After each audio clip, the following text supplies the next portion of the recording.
están ustedes? Hoy vamos a continuar esa clase inicial en la que explicábamos qué es la Constitución.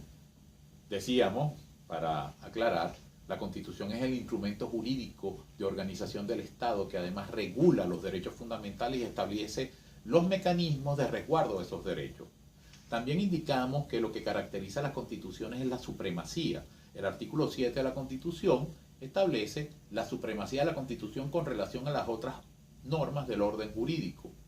Hablamos que había una Constitución material, que son precisamente las normas que regulan toda la organización del Estado y toda la parte de los derechos fundamentales. Y también planteamos la temática del origen de la Constitución. La Constitución la hace un poder constituyente, por eso se llama poder constituyente. Los poderes constituidos son los que están en la Constitución, que ha sido creado por ese poder constituyente. En este momento yo les voy a hablar de un proceso que se llama el constitucionalismo. ¿Qué es el constitucionalismo? El constitucionalismo es un proceso bellísimo que ordena nuestra materia. El constitucionalismo es nada más y nada menos ese proceso, esa tendencia de racionalizar el ejercicio del poder político mediante instrumentos jurídicos que se llamaron constituciones o constitución.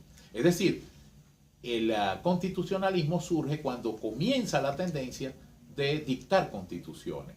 Y esas constituciones se dictaron para tratar de establecer parámetros racionales del ejercicio del poder, lo que implica controlar el poder.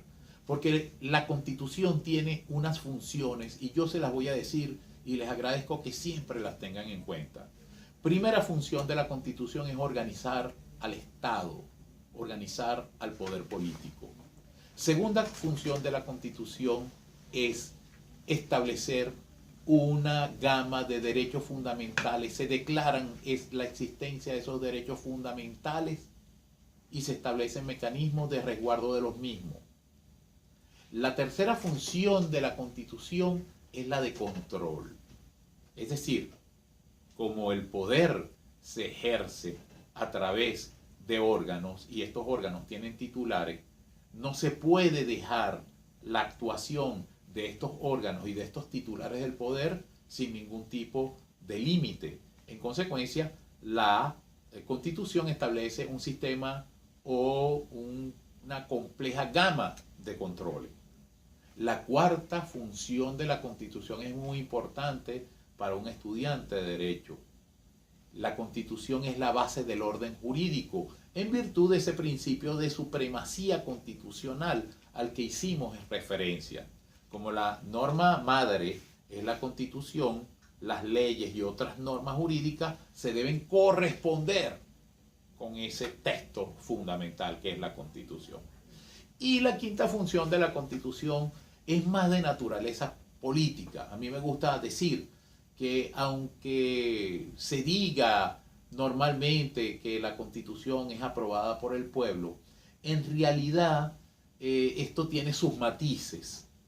Ese es el desideratum, que el pueblo apruebe la Constitución. Pero tenemos que entender que en toda sociedad hay élites políticas y esas élites pretenden conservar o acaparar el poder.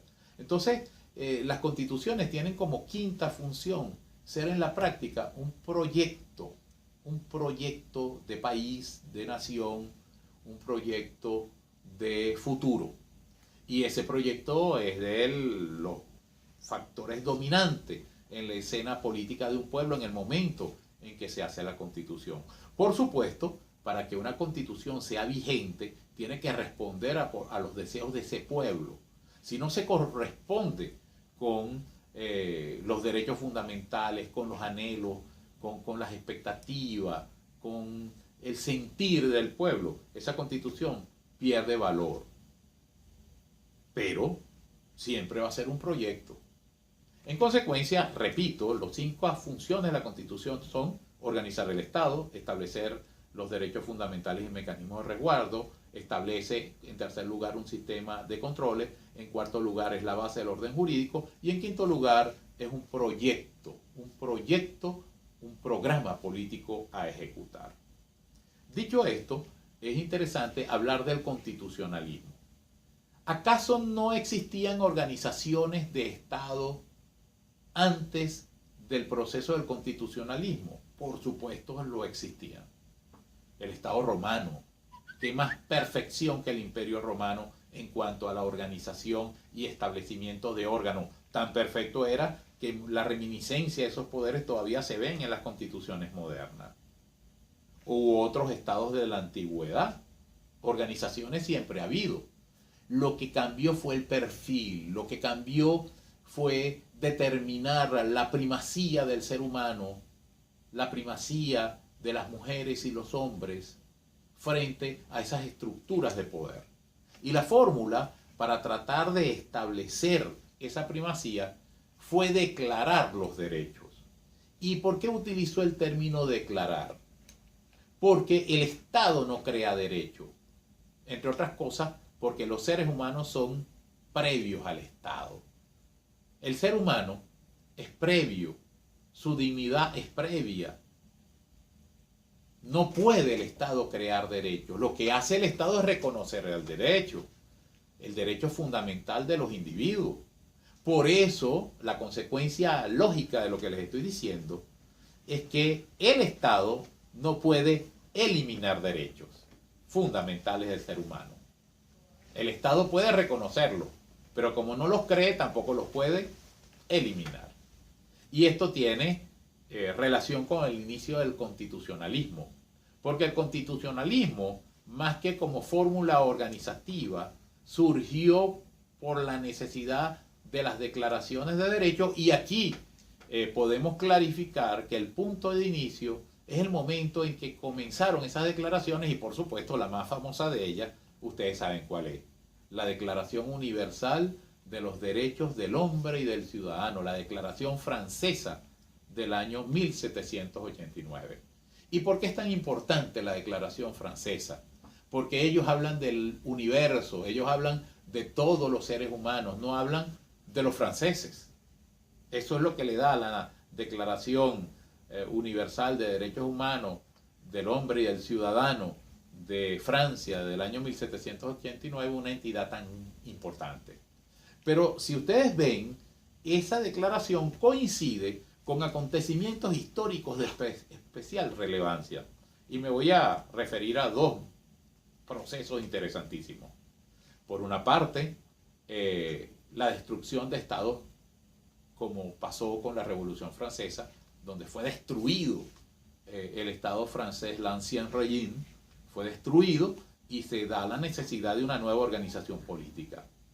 Pero también América en esto es importantísima. Se crean nuevos estados. Los procesos de emancipación que comienzan en América obligan a la creación de nuevos estados y por supuesto a unas nuevas estructuras y organización. Y así encontramos en los Estados Unidos la primera constitución existente en la historia de la humanidad, formalmente hablando, es la Constitución de los Estados Unidos en 1787. Y ustedes saben qué constitución es vital en el proceso constitucionalista, la Constitución venezolana de 1811. La primera de América Latina, la que fue hecha por una sociedad especialmente vinculada a la temática de una liberación del Imperio Español y que fue redactada por individuos de una tremenda formación humanística, política, jurídica. Y esa Constitución de 1811 en la práctica es la que tenemos hoy, porque ha sido modificada en numerosas oportunidades, pero el núcleo central está ahí. Pero también podemos decir que en 1830 se creó la primera constitución que en la práctica crea la nacionalidad venezolana.